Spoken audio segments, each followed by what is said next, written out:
Welcome to the Tech Egg. Don't get scrambled. Enjoy the video. In this video, I will show you how to connect your Ford Fusion's Bluetooth. First, ensure your vehicle is safely parked. Then, grab your phone and turn on its Bluetooth, making sure it's discoverable. Next, use the controls on your steering wheel to access the sync system menu. This prepares both your car and phone for a smooth connection process.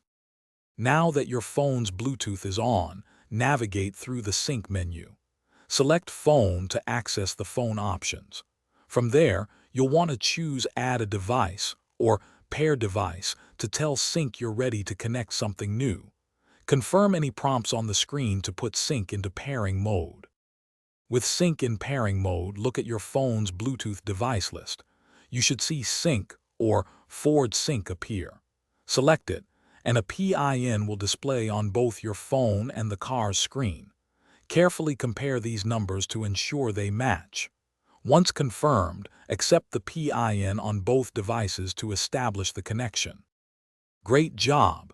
Sync will now confirm that your phone is successfully paired and connected. To ensure everything is working, try making a hands-free call or playing some audio through the system. Moving forward, your phone should automatically reconnect to sync each time you start your Ford Fusion, making your drives more convenient. Thanks for watching. Consider subscribing if I helped unscramble your problems.